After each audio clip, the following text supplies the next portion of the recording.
अखन अपने सब सुन रहल छी एपी प्रोडक्शन के प्रस्तुति।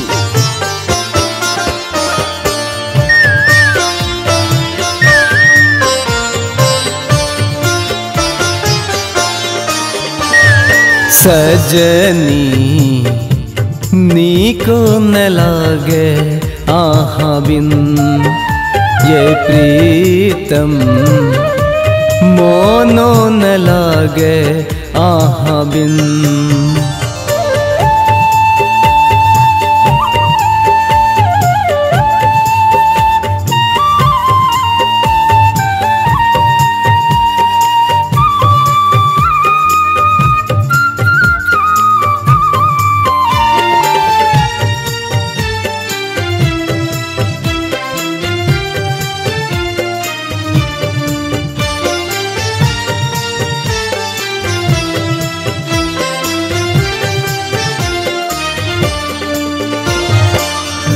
जखने सजनी आहा चल गेलो, जखने सजनी आहा चल गेलो, आंगन लगैया सुनसान ये प्रीतम मोनो न लागे आहा बिन ये सजनी मोनो न लागे आहा बिन।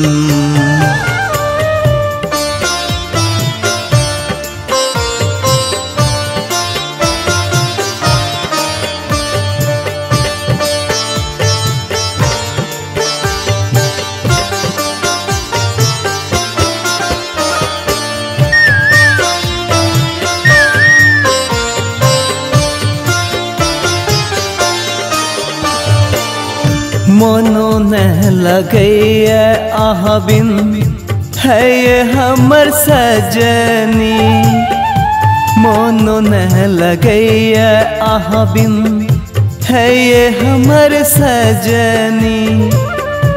कोना बितेबै जीवन ये प्रीतम मोनो न लागे आहा बिन ये सजनी मोनो न लागे आहा बिन।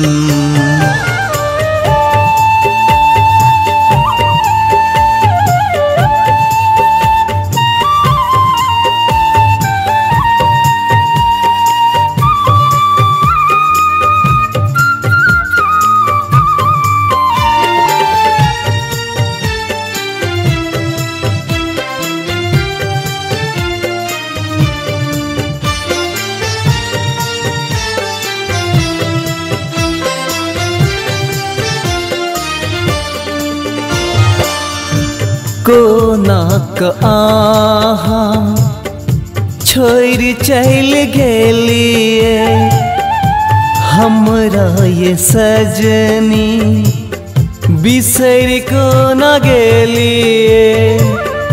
अतुल को न कटते जीवन ये प्रीतम लागे न आहा बिन मोर दीपक के लागे न आहा बिन मोर।